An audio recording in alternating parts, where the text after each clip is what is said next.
It is easier to find men who will volunteer to die than to find those who are willing to endure pain with patience. If you must break the law, do it to seize power. In all other cases, observe it. It is not these well-fed, long-haired men that I fear, but the pale and the hungry-looking. What we wish, we readily believe, and what we ourselves think, we imagine others think also. As a rule, men worry more about what they can't see than about what they can. I am prepared to resort to anything, to submit to anything, for the sake of the Commonwealth.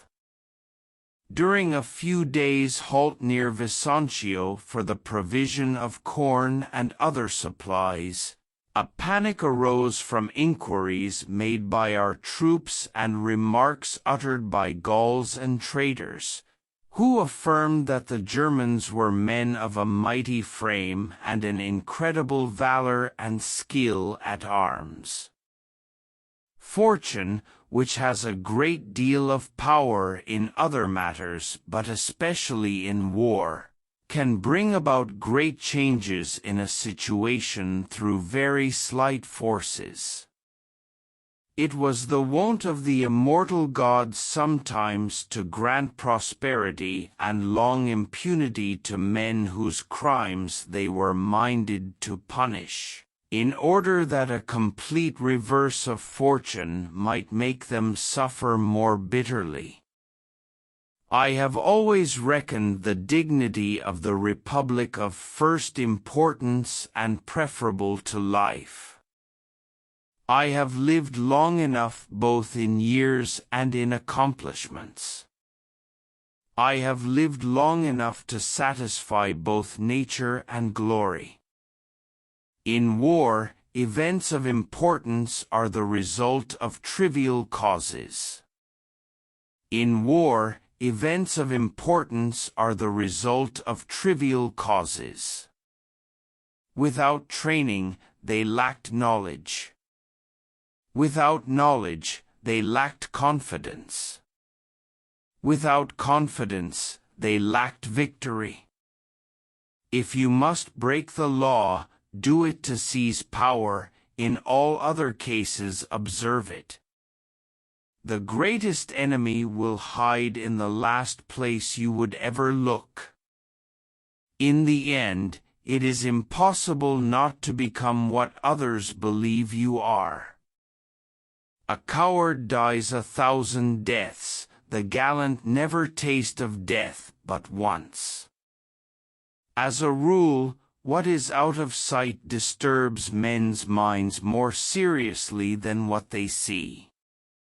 Men in general are quick to believe that which they wish to be true. It is better to create than to learn. Creating is the essence of life. And when the drums of war have reached a fever pitch and the blood boils with hate and the mind is closed, the leader will have no need in seizing the rights of the citizenry. Rather, the citizenry, infused with fear and blinded by patriotism, will offer up all of their rights unto the leader and do it gladly so. The difference between a republic and an empire is the loyalty of one's army.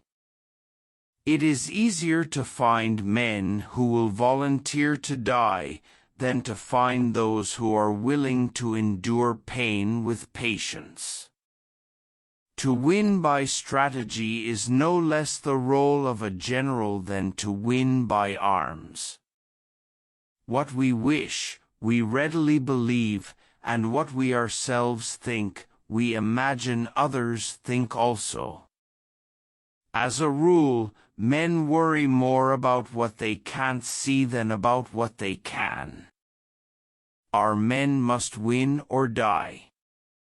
Pompey's men have other options. The Celts were fearless warriors because they wished to inculcate this as one of their leading tenets, that souls do not become extinct, but pass after death from one body to another. I am going to Spain to fight an army without a general, and thence to the east to fight a general without an army.